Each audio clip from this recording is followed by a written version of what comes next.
You're listening to the Cynic Radio Podcast. Now, your hosts, Igri and Cynic.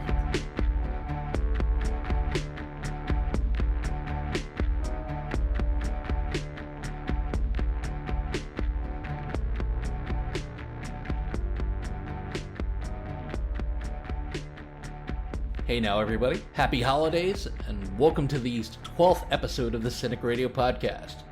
I'm your co-host Cynic, and joining me as always, a man who's fluent in 6 million languages, none of them resembling English, my friend and yours, Igri. This week is huge for us because we're covering Star Wars Rogue One. We've been very excited for this one for a long time, but before we run this blockade, a special thanks goes out to DJ Addy for joining us last week and all the good people over at Avatars Radio for playing this very show every Friday night at 9 p.m. Eastern.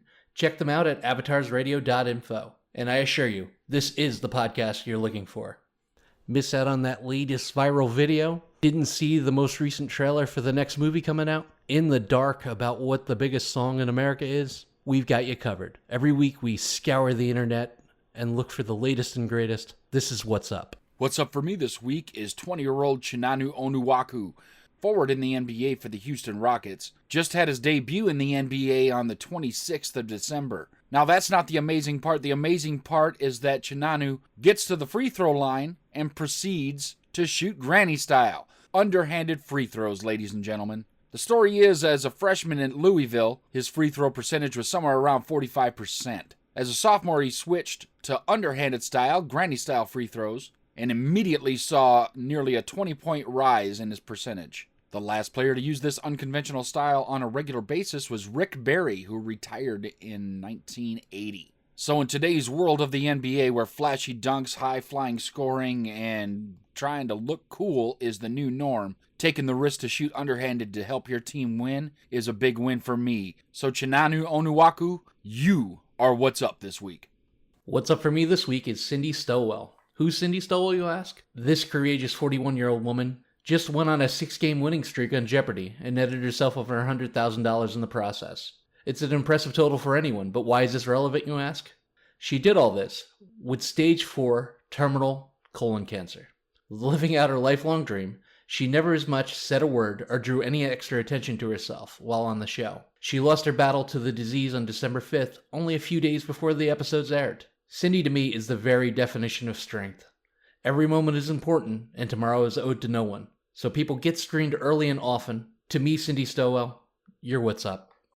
Well, boys and girls, since we started the podcast, this date has been circled on our calendar. Today we get to cover a Star Wars story, Rogue One. Yeah, I'm pretty excited about this. We've known about this movie for well over a year. It was highly anticipated by at least us Star Wars geeks. There was a lot of questions about it. Could they make something interesting and worth watching? Well, IG, where did you see the film, and what was the crowd reaction? I saw it at the local Marcus Theater. It's a nice theater with reserved seats and recliners. Some of the things in there have nice bistro options where they'll bring food to you and everything. Really nice theater. I saw it on their big screen, their big DLX screen or whatever they call it. And the crowd reaction to that movie was amazing. I'm not a big fan of clapping at the end of the movies because there's no performers there. But when people clap at the end of movies, you know it was well received. I saw it on opening night. I had a great time, and the crowd loved it. Everyone I've talked to that's seen it since has nothing but great things to say about it. I am absolutely impressed with how well they did with this movie. Yeah, they definitely did a lot more than I expected them to do. I waited till after opening weekend. I went kind of a midday Monday. One of the awesome parts about working overnights is that you can do things when nobody else is around. There wasn't too many people in the theater. I was amazed at what they did with this movie. I went in with kind of lower expectations than I did the last one because, frankly, nobody knew what to expect from a standalone Star Wars movie. It hadn't been done yet. It was groundbreaking. It was the first of its kind, and they knocked it out of the park. They did, and this gives me a lot of hope for the other standalone things that they've announced. Han Solo, possibly Boba Fett, Yoda even.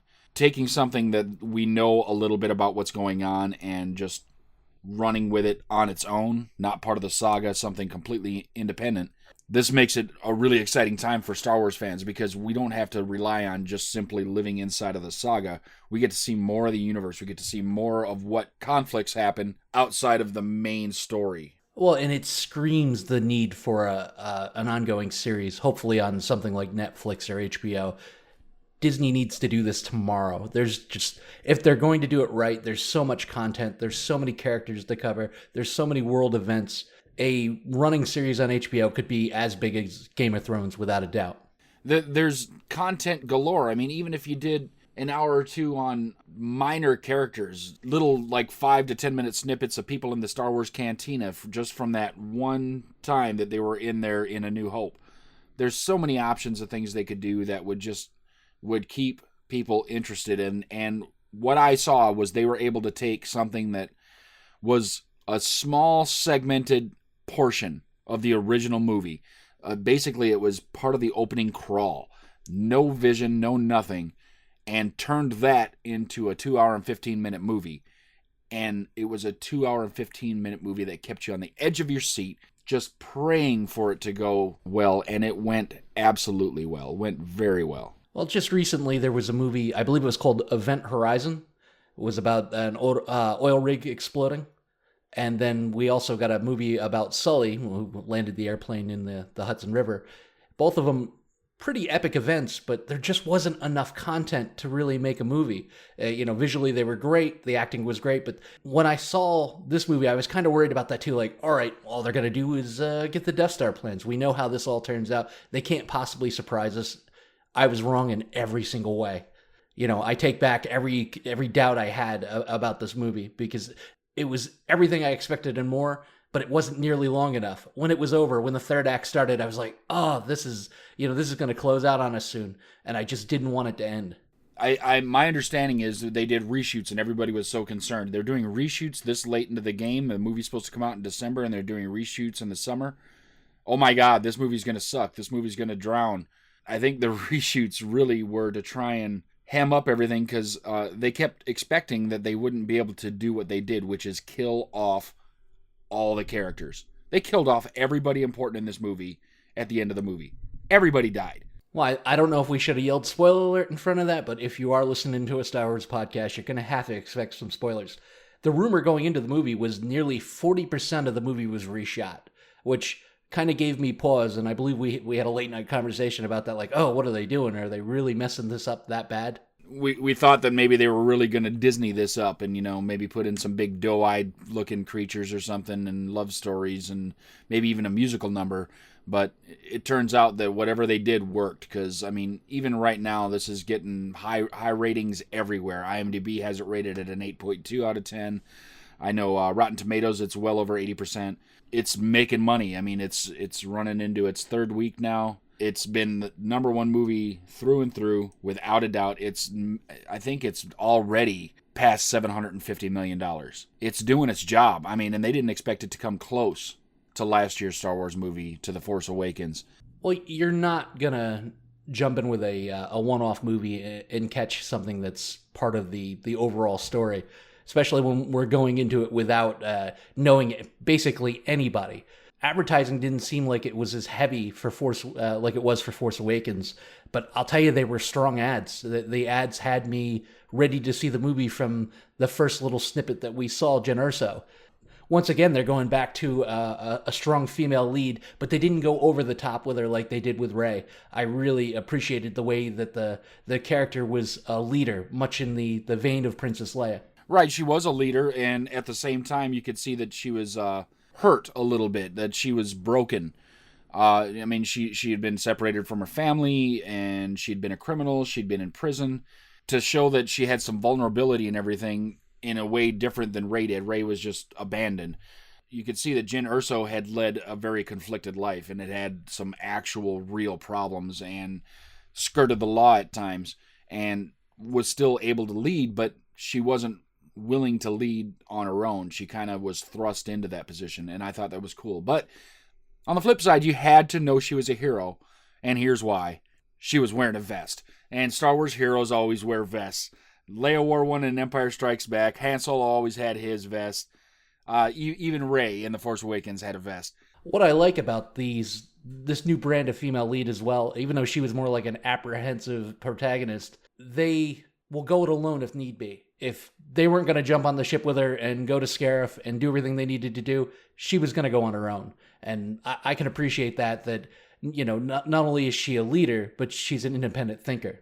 Yeah, and she's going to do what needs to be done, whether it's comfortable for anybody else or not.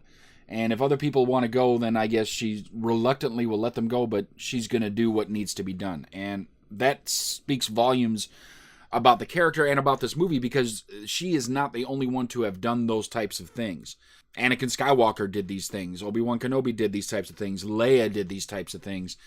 I mean, even Han showing up at the end of A New Hope to save Luke does these types of things. So it really speaks into the Star Wars mythos. It works. It's repeated, but it's not repeated the same. Jyn is a very engaging character. I really, really, really liked her. Do you feel that because there was a lot of strong dialogue and there was a lot of strong scenes in the previews, do you feel that the movie lived up to the previews? I think it surpassed the previews. As far as I'm concerned, this movie has done no wrong. I mean, there are little nitpicky things here and there that are issues and problems, but they're so tiny. They're like Leia in the final scene looked a little wax museum-ish. You know what? That wasn't really about having Leia look perfect. That was about, that's Leia, leads you into 2 minutes from A New Hope starting.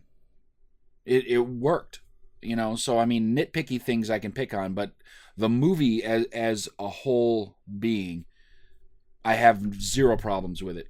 I was a little worried, I'm not going to lie. I love Forrest Whitaker as an actor. I was a little worried when I saw him and heard him in the previews. I'm like, this guy's getting a little long in the tooth and he's kind of out of shape to be an action hero. But the way they utilized him as more like a mouthpiece and a symbol, I was really excited. I feel that we kind of got robbed that he wasn't on screen enough. Forrest Whitaker is an amazing actor, and his role in this movie was very good, and I'm hoping that they take that character and flesh it out more. Now, there was a run in the Clone Wars series with him, the animated series that they had, and it was really interesting. Now, that character did not look much like Saw Gerrera in the movie. Much thinner, not a bunch of facial hair, didn't have all the armor on, but same name, same person, because those all tie in. They already said that the Clone Wars animated series is part of the canon of this series, so it is the same person. You could tell that he was a rebel, but he wasn't, because he didn't belong to the Rebel Alliance. He was just against the Empire, against everything they were doing at his own will. So he's like a guerrilla doing what needs to be done to try and take down the Empire. And just the way he was going about it, and even sacrificing Jyn to make it happen, was worth it to him to try and make all of this work. And it's a tough choice to make. It really was. He, you could see the regret, you could see the hurt, but he made the sacrifice for the cause that he thought was just. One of the more nitpicky things that I saw was they hopped around from planet to planet quite a bit in this movie, and they did this thing with subtitles, except for the most important planet that we went to, in my opinion. But they did this thing with subtitles, and some people had a problem with that. Yeah, I think the problem with it is it looked Marvel-y. And Marvel-y, what I mean by that is they were showing different places that they were at in Guardians of the Galaxy, where they put the name of the planet down in the corner. And they were doing that in this movie, and they're like, that's cheap. They're stealing it from something else, except they're kind of stealing from themselves, because Disney made that movie, and Disney made this movie. This is a spin-off. People are worried about the wrong thing here. They aren't going to just land on the planet and say, welcome to Scarif, here's Scarif's things. Welcome to Jeddah, here's Jeddah's things. You had to do that stuff, and especially with Jeddah. Jeddah looked a lot like Tatooine, because desert-type planet, kind of brown. It's just like you had to tell people in The Force Awakens, that's not Hoth. It's just another planet covered in snow. Yeah, I tend to agree with you there. How wild was Jeddah, though? If there's any planet in the Star Wars universe that I want to see explored a little more and more content, even if it's on Star Wars Rebels, I want to know more about Jeddah. The setting of that just seemed awesome. It totally did. I love Jeddah, and the history and everything that had to have been there. Again, this is another thing where they could do more movies or more shows. That planet alone has got to have so much stuff. I mean, it looked like, I saw rumblings on a forum somewhere that might be the home of the original Jedi Temple and everything, which is why there was that big knockdown statue of a Jedi out in the desert. How about that skirmish in the town, too? That looked very something straight out of the Middle East. Just the guerrilla warfare, the way it was laid out, the way the town looked. Probably my favorite fight in the course of the whole movie. It was a great fight, and just It's like the people went into it, the guerrilla fighters there, going into it, knew they were going to take casualties and went after it anyway. And you're right, it looks just straight out of the Middle East, straight out of the war we just came out of in Iraq, Afghanistan, those places where they're setting up traps and waiting for the patrol to come through and then attack it. And then watching stormtroopers that can actually hit targets firing back. You know, that was even the more impressive thing about this movie, is it showed that stormtroopers aren't completely inept.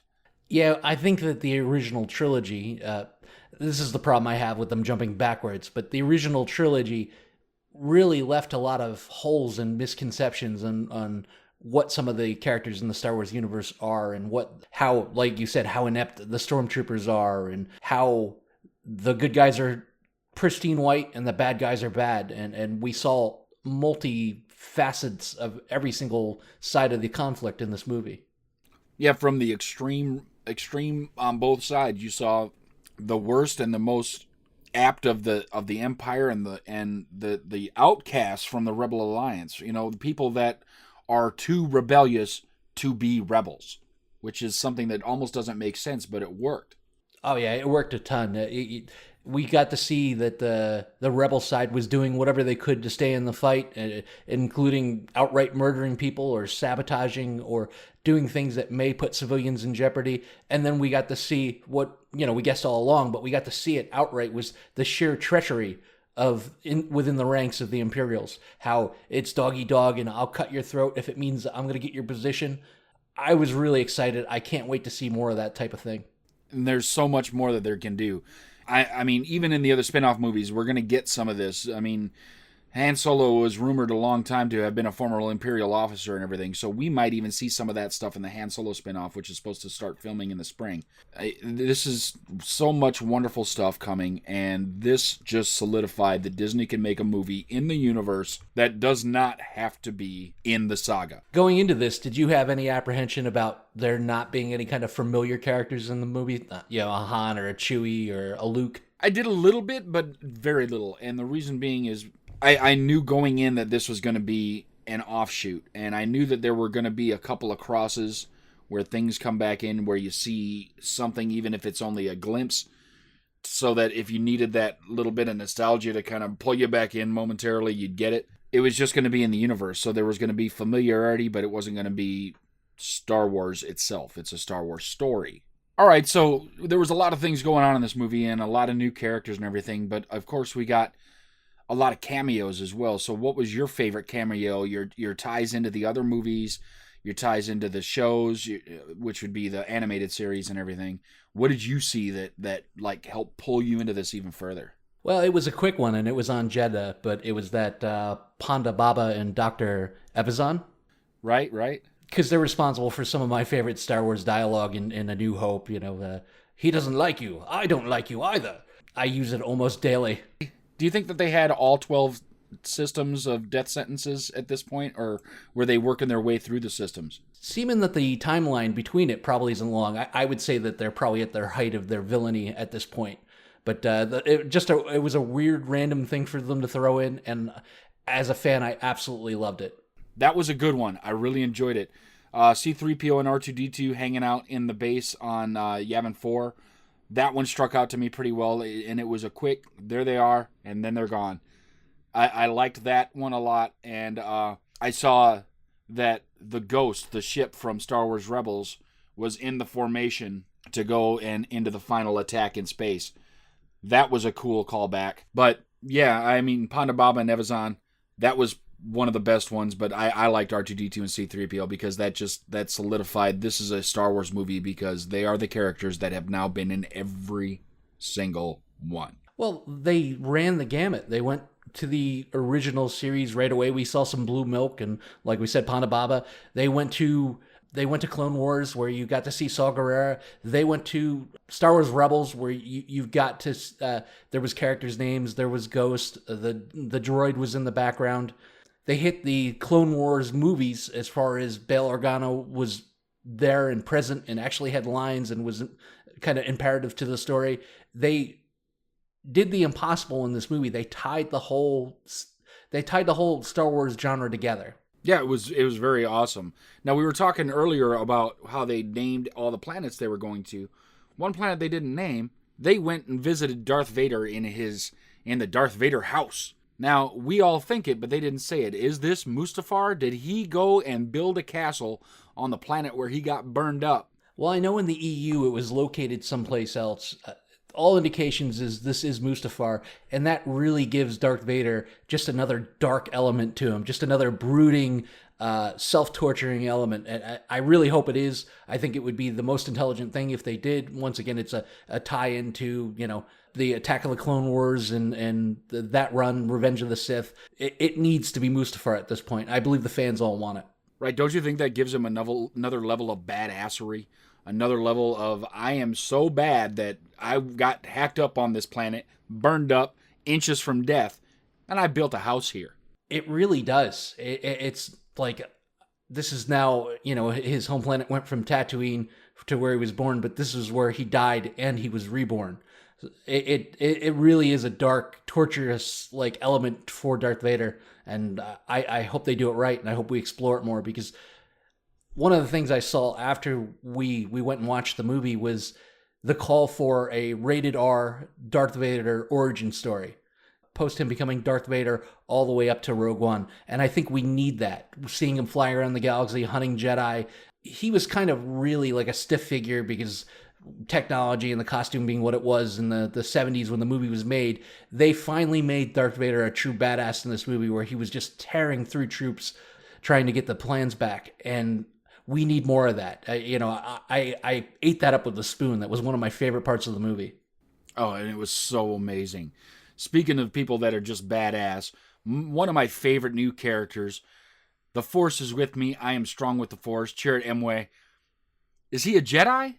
I think he has the Jedi principles. I think he understands the Force, but he can't control it. I think that he probably could have been a Jedi if there were Jedis around to train him at this point. I think he's as close to knocking on the door as you could. Star Wars A New Hope rushed Luke's from Padawan to Jedi because of his age and because we didn't have time in the movies. It's a lot more involved of a process, according to what I've read in the books and what I've seen. I think he is close. He probably 75% of the way there to becoming a Jedi.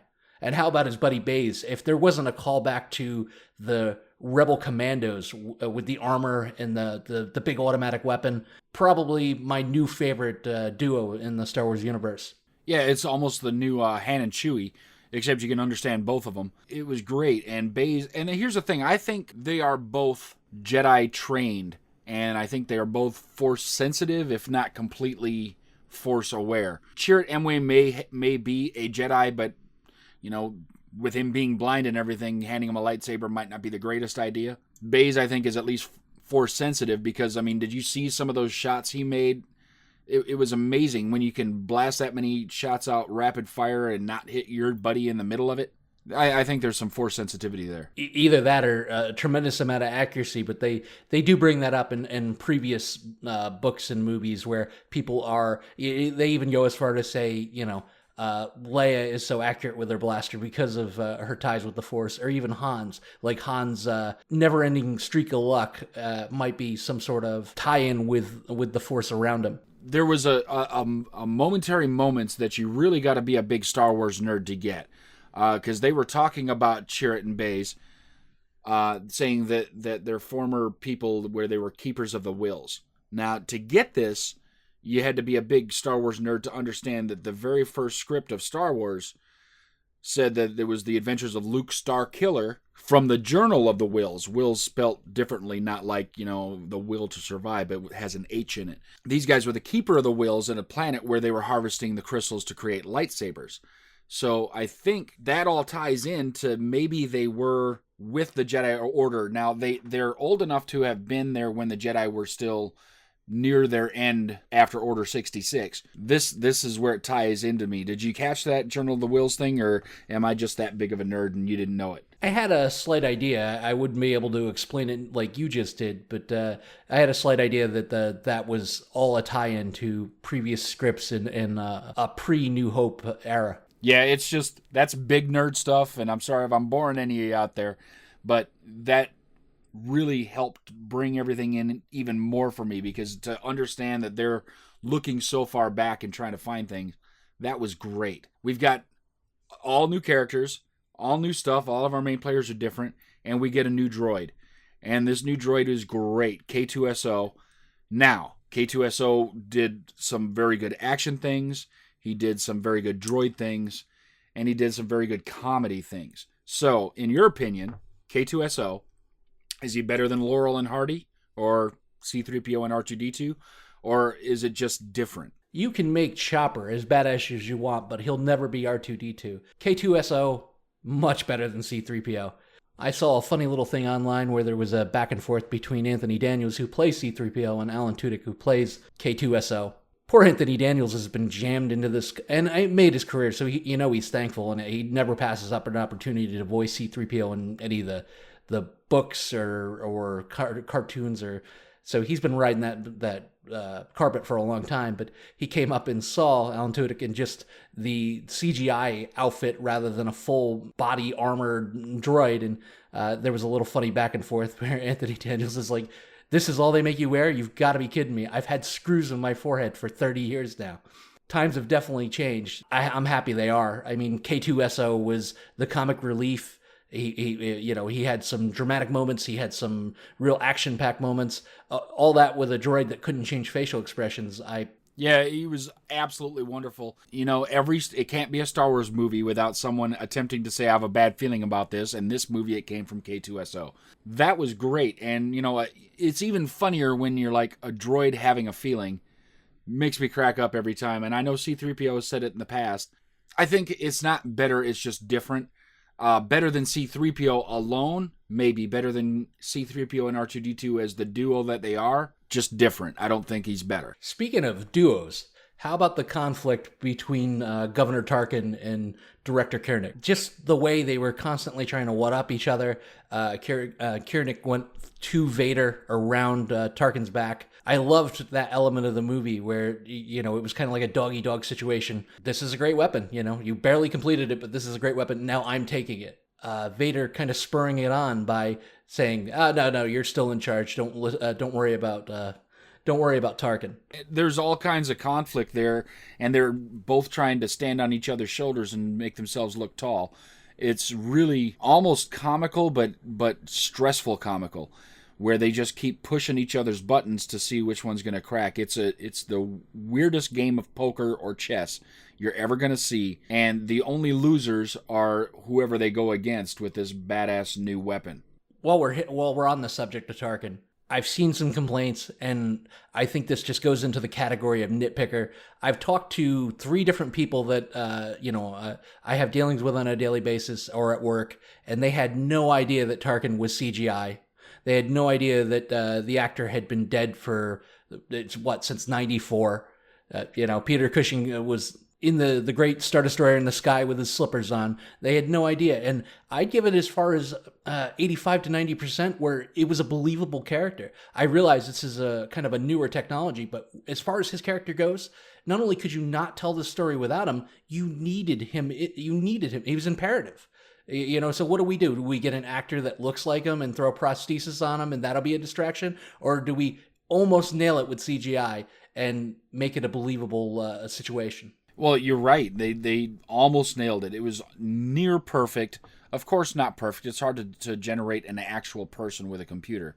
But they got really close. And I think they might have just done the head. They might have actually had a body walking around, so they only had to do the face. But They did so well, and whoever they got to do his voice and whatever changes they made after production doing things to make his voice sound like Tarkin did a wonderful job. This was great, and yeah, most of the people I've talked to didn't know that guy died more than 30 years ago, and it's great. You can't argue with the fact that this wouldn't have been the movie it was without Tarkin. Now, Tarkin wasn't the main bad guy in this. That would have been Krennic. But Tarkin was necessary in this because we all saw Tarkin in A New Hope as basically he's the lead guy on the Death Star. And at that point, we'd never heard of the Emperor. There was no mention of the Emperor in A New Hope. No one knew about it. So we're kind of thinking in that time frame where a lot of these people might not know what's happened in the Galactic Senate, that Supreme Chancellor Palpatine is now in charge of everything. He's dissolved the Senate. He's the Emperor now. It's his rule. All these other planets out here, Jeddah and all these places, they don't know that. It doesn't affect their life. They don't care. But Tarkin is the bad guy, and that's all we knew. It was imperative that they did it, and I think they made the right choice. Prosthetics and stuff would have sucked. Well, we saw that at the end of Revenge of the Sith. It was a back shot and a side shot and him turning and walking away. It wasn't him. You could tell it was made up to look like him. It wasn't Tarkin. And they did their best they could because I guess the technology wasn't there yet to do what they've done in this movie. But I'm excited to see not only this improve what they do with it more in the future, especially with the loss of Carrie Fisher and what may become of Episode 9. Exactly. I mean, apparently they've already finished all the filming for 8, but I was hoping that Leia wouldn't die. Leia would make it through the entire new trilogy and everything, because Leia is a great character, and she always has been. The fact that she was a general in A Force Awakens just speaks volumes about what people think about Leia. It goes without saying that they're showing their ability to use CGI to put characters in to make things work. If we can have Hollow Tupac, I want CGI Leia. I think they need to finish out the series with Carrie Fisher in her original role. We talked about things that we've seen. How about things that we didn't see? What kind of things would you have liked to seen end up in this movie? What kind of races or characters, even if they were just a glimpse character running by, what would have been fun to add to this movie that you don't think would have taken anything away? Well, in a basket full of Easter eggs, I would have loved a little bit of Han and Chewie. They have the new characters kind of already cast. Even if it was just like you said before, the Millennium Falcon flying away from Jeddah, or some sort of run-in in some of these many planets, Han smuggling something through, that would have made me happy. Yeah, that was my number one thought too. If we just got a glimpse of the Falcon, or even a back view of them walking away, Han and Chewie, that would have done it for me. I think seeing some other things, maybe some Bothans. I would have liked to have seen on Jeddah if they had Jawas. I don't know why. I know it's not Tatooine. Some of these other races move around the galaxy. Why can't maybe a Jawa end up somewhere else? That would have done it for me if there would have been Jawa. Or an Ugnaught in that little group of bad guys that were attacking the Empire on their patrol. If they'd had an Ugnaught in there from Cloud City, that would have been pretty awesome for me too. Did we or did we not have Jawas on Jakku? I think we had little people, but I don't know as they were Jawas. All right. Yeah, that's something that we'll definitely need to look into, because for some reason I thought there might have been something similar to a Jawa on Jakku. We got 3 brand new planets. We got some ones that existed before, because we had Yavin 4, the 4th moon of Yavin. But we got Jeddah, which is the home of the Jedi Temple, where they harvested the crystals, the Kyber crystals, the strongest stars have hearts of Kyber. Lamu, where we first met Jyn and her father Galen Erso, the designer of the Death Star, and Scarif, where the Empire houses all of their documents, and that's basically the home of where all of their operations come out of. So, out of those 3, which one did you like most, and how come? Oh, it's got to be Jeddah, hands down. There's just so much intrigue involved in that planet. From the statue being on its side to... It just needs to be revisited. It needs to be looked at further. Yeah, I agree with that. And here's the thing. Lamu was really cool, but we were only there for a few minutes, and it just looked like an Endor without a bunch of trees and hills. Scarif itself was really cool, but I kind of got a Spaceballs vibe where, somebody needed to give them the code of 1, 2, 3, 4, 5, and they can get in through that air gate. The planetary shield that they needed to get through with a little gate in it seemed a little weird to me, and I guess because it seemed like Spaceballs to me. You love Star Wars, but you hate Spaceballs, so... Well, part of that is that you can't ever bring up Star Wars without Spaceballs being hand in hand in it, and I don't think it's that necessary of a companion. I don't have that much of a sense of humor when, to be honest, I can't stand Mel Brooks. I hated John Candy in that. I hated Rick Moranis. There wasn't anything about Spaceballs that I took away from it that I actually liked. Yeah, and that's the thing, is like people can't just let it survive over there and Star Wars survive over here. Everybody's always got to go, well, what about Dark Helmet? Ha ha ha. Yeah, that's not all that impressive. Come on, But I did see the cross between the 2 movies in that specific incident, because it was kind of weird to have a planetary shield that has a hole that they can turn off. I think a lot of it too is the fact that people tend to supplement their lack of Star Wars knowledge and augment it with Spaceballs, and I just don't quite get it. I understand that not. You'll know the basic characters, but you may not know everything about the movies, but they're not the same movie. It was a parody. One thing that we touched on earlier a little bit, how impressed with you with the actual tactical ability and shooting ability of the stormtroopers in this movie, and not only that, but then the actual coming out of the Death Troopers. Yeah, we've been waiting a long time for them, right? I mean, they've been a visual aspect of the Star Wars universe, but to actually see them on the big screen and to see that they're the elite, they send them out when they really need them.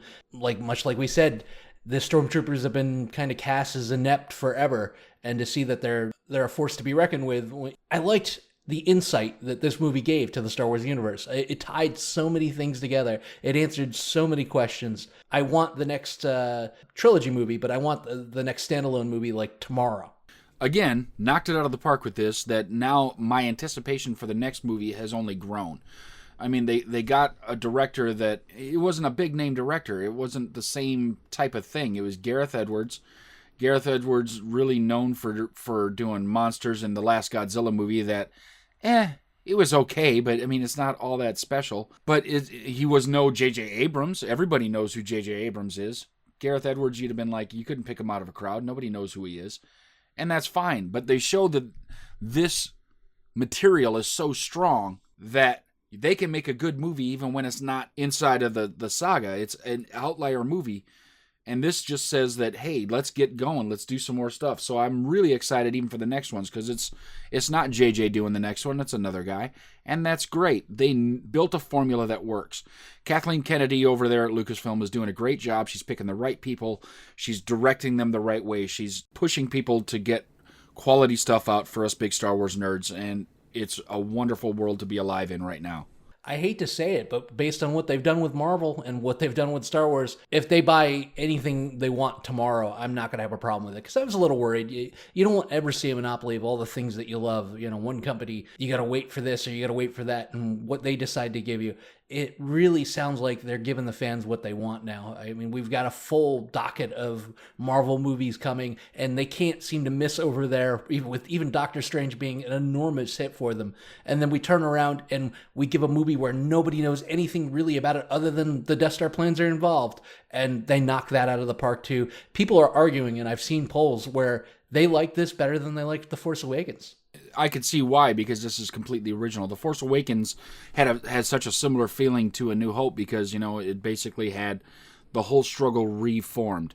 You had a new character that had been growing up on a desert planet, gets pulled out by kind of strange situation, has to fight her way out, has a Death Star type thing, and it was all real familiar. Now, while this was all real familiar, the story was completely separate and completely new.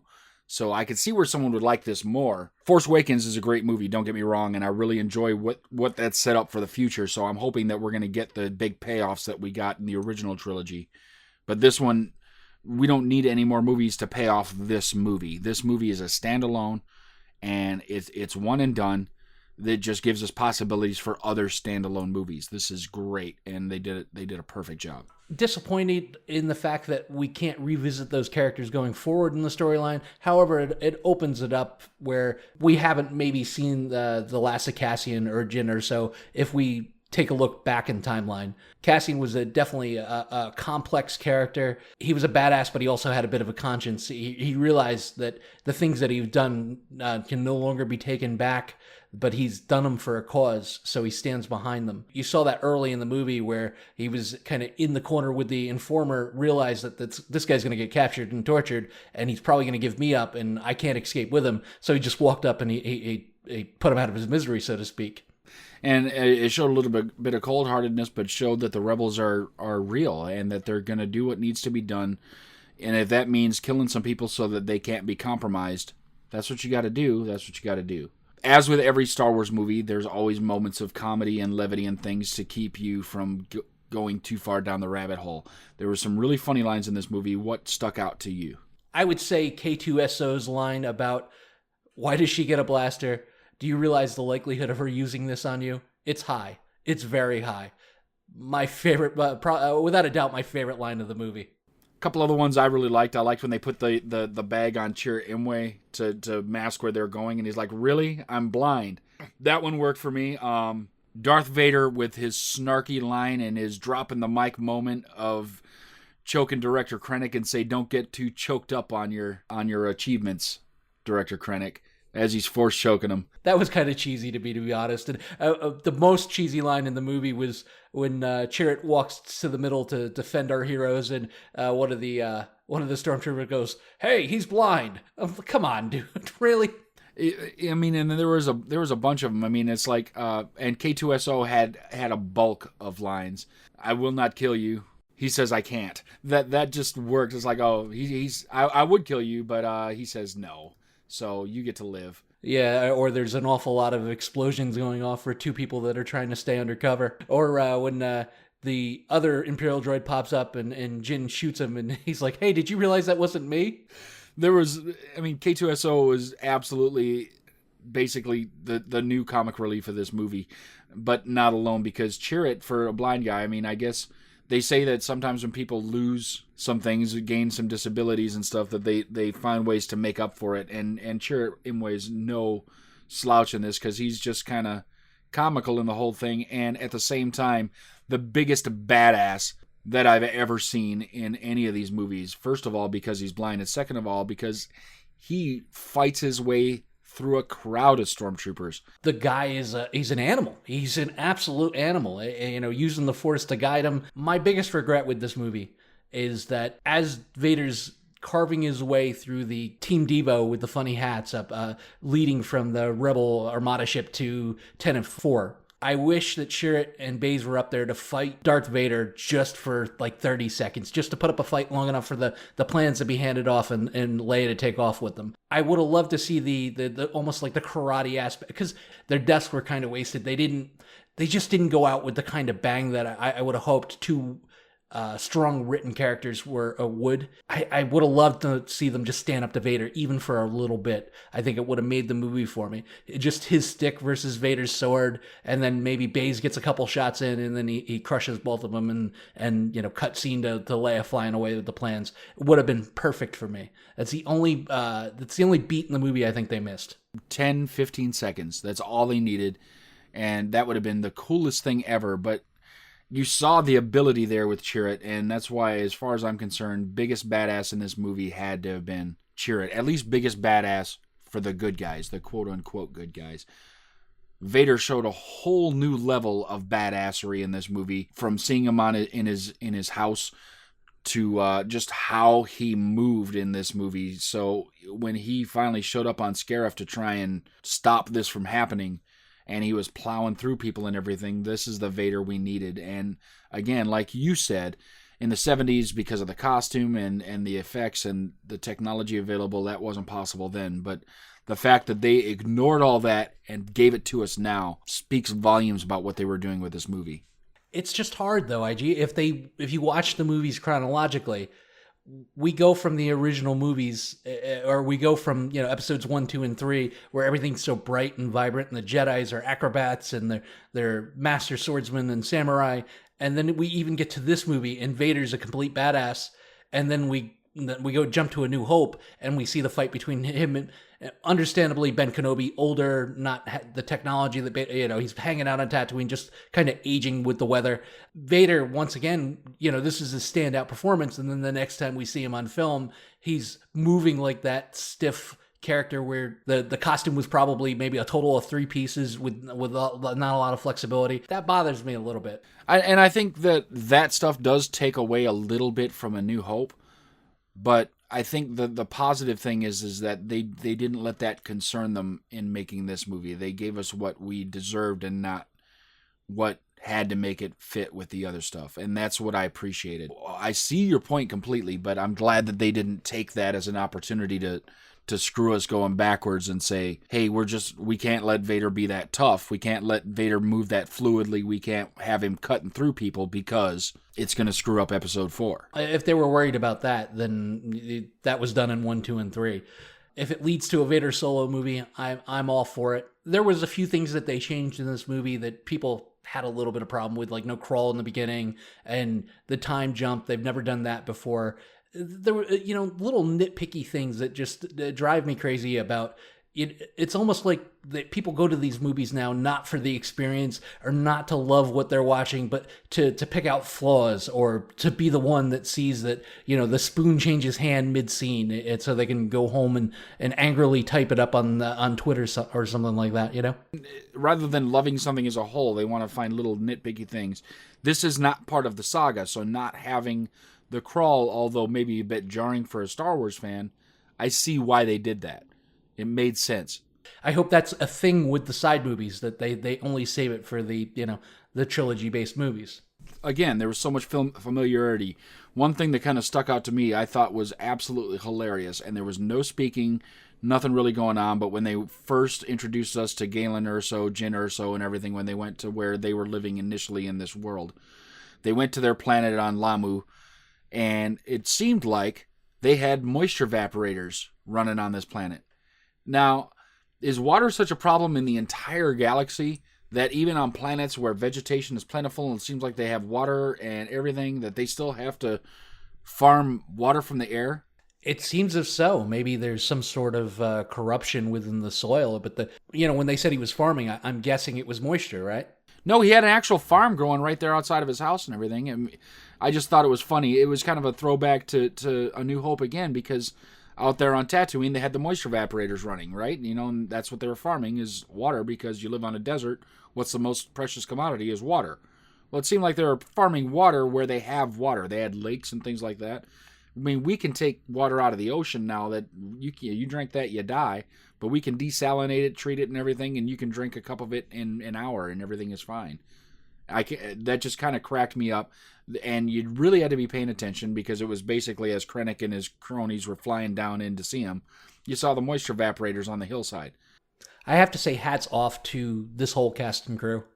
I wasn't familiar with too many of them going into the movie, and I have zero problems with any of them, any of the portrayals of the characters, any of the the faces they were making, any of the dialogue. They sold me from start to end. Yeah, they did a great job with this movie. I think bringing back some of the people that were in the newer trilogy, Mon Mothma, and bringing back Jimmy Smits as Bail Organa, having those ties back and everything really worked very well. And even giving them roles where they become more important to the story, I think helped a lot. And it wasn't written like it was in the trilogy where Lucas had complete control. All these were written so well, and all the writing was so finely tuned and everything. It was just great. They did a great job. That being said, we now have 8 movies of actual live-action Star Wars. I'm going to throw out the Clone Wars animated movie, and we're just going to put that over on the side with the animated series and Rebels. Those are going to exist on their own. Between these 8 movies, where would you rank Rogue One? That's a really good question. And in revealing my inner geek, since this movie's been out, I've seen it 4 times now, and chances are I'll probably see it 4 more before it hits Blu-ray. I would have to say it's as high as 4, maybe even top 3 for me. I can find no fault with the movie. I loved every second of it. I loved the big things as well as the small. I loved the tying together of the whole Star Wars universe at this point. Like, they didn't ignore one part of it. Every single show, every single movie got a little bit of love, and everything got tied in. Could be as high as 3 for me. How about you? That's the trick, is like, can I tie some stuff? This is in no way going to take over Empire as my top. Agreed. Empire, far and away the best Star Wars movie so far. Maybe they'll be able to get it with Episode 8. I doubt it. It was so great for its time. It holds up. It's still wonderful. I think number 2, for sentimental reasons, has to be A New Hope. And then this puts this one in a tie with The Force Awakens, where it really could be day of the week where Force Awakens is up or this one is up, because they're both great movies. I would probably give this one the edge over The Force Awakens for me, though, because of how it ties into everywhere else. I'm with you, 4 or 3, but it's really depending on the day. But it's totally top 4. I mean, so it's in the top half of the movies for sure. It's so good. If you haven't seen it, please go out and see it. But if you haven't seen it, you're listening to this podcast, you're going to think it's spoiled. It's not. Go see it anyway. You're going to have a great time. No, it's definitely not spoiled. Kind of go back what you're talking about. I mean, you can't ignore Return of the Jedi's first and second act. They were with Jabba's palace, and then even up to the point where they get to Endor. Such a solid movie. Ewoks aside, I wasn't crazy about it, but the battle, the beginning of the third act with the battle with the Death Star and Lando flying the Millennium Falcon, Jedi's in there too, as far as one of my favorite movies. And yeah, New Hope is always going to be the go-to movie. One thing I wish we could bring into this podcast was the humor was definitely a lot more organic in this movie than it was in The Force Awakens. Force Awakens, a lot of the humor outside of the Han Solo stuff seemed forced. Everything Finn said, even though I love his character and I love the character arc that he had, the sense of humor all the jokes seemed to be kind of sandwiched in and didn't really have a place. The humor in this movie was very generic to me. It even though most of it was delivered from an android, it struck a chord where it just didn't do that in Force Awakens. Right, it was very organic. You're right. It fit, it was apt, it was timely, and the timing of it was all perfect. And that's really hard to do. Quite honestly, that's hard to make everything work. And especially when you're working in an environment like this. I mean, people are used to, first of all, very specific types of humor, and they were able to get away from that. And that's part of the joy of being tied to a universe but not tied to a saga, is that they could do whatever they wanted as far as humor, story, what direction they wanted to take. Even with the big, hey, everybody dies, they got to go their own way. And that worked. And the humor was organic, and everything felt real. And as far as a fictional sci-fi universe feeling real, this is about as real as you can get. For me, this movie, a solid, I'm going to go 9.5. I loved it. It was so good. I'm right there with you, 9.5 across the board.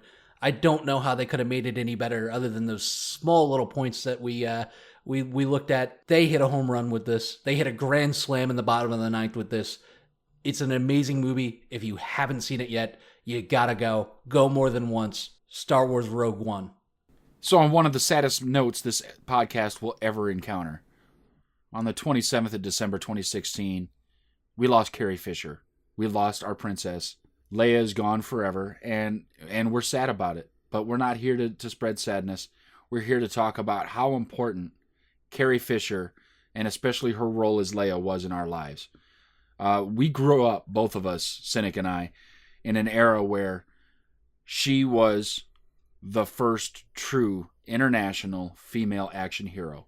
She was our first love, our first sex symbol. And she did all of this without any sex, without any skin, all the way up until 1983 with Return of the Jedi. And even then, as Cynic has told me, she killed the person who made her wear that. She was an amazing person and so strong, the first real feminist on the screen. She meant so much to me. Cynic, I mean, what does she mean to you? Her career spanned my whole life at this point. I mean, I don't know a world without Carrie Fisher. I remember the first time I ever saw her on screen. I remember the first time I saw Star Wars, and I was just absolutely captivated by her. And I didn't really, and wasn't able to really appreciate her until I got older. And when I realized not only just the remarkable poise and beauty on screen, but the strength of her character, right away, she stands up to the scariest guy in the galaxy and talks down Vader and talks down Tarkin, and then holds her own with, the cagey Han Solo that's always quick with the one-liners. The ability to not only command a situation, but also be a part of the battle too. Such a multifaceted character. Probably for me, one of the most strongly written characters even today. Even when she appeared back in The Force Awakens, you got that old sense of Leia. The world may have beat Carrie Fisher down, but she was still a powerhouse. She was still everything that I remembered her as a little boy. I'm going to miss her character. I'm going to miss her as a person because she was always able to laugh at herself, from her appearances in Jay and Silent Bob Strike Back and Fanboys. And, she was really kind of picky and choosy about the project she took on, but she hammered everything home that she did. Just remarkable. We were just talking before we started recording about, even when she was put in a situation where she showed no skin, first two movies, still the strongest character ever. And when she was forced to put on something like that, she took the chain and wrapped it around the guy's neck that did it to her, and still won the day and still saved everybody involved. She's going to be greatly missed, and I'm interested to see what they do going forward with the character, because we need to finish out at least this trilogy with her in some way. Yeah, I certainly don't want them to kill her off in episode 8 because Carrie Fisher died. I think the greatest legacy they can give to Carrie Fisher is to somehow, even if they CGI her like they did for Tarkin, CGI Leia into episode 9. And not so that she can die, but so that she can live through the end of the movie. And Carrie Fisher was such a wonderful person, such a wonderful actor, lived her entire life with a bunch of debilitating depression and other mental disorders, bipolar disorder and things like that, and struggled, but found ways to make it through. Her life almost mirrored Princess Leia's life in so many ways. And a beautiful person inside and out, a beautiful soul. Such an intelligent lady, too. Did so much writing that people don't even know about. She doctored scripts all over Hollywood. She wrote some great books. There can't be enough wonderful things said about Carrie Fisher. And I know myself and Cynic, we're both going to miss her greatly.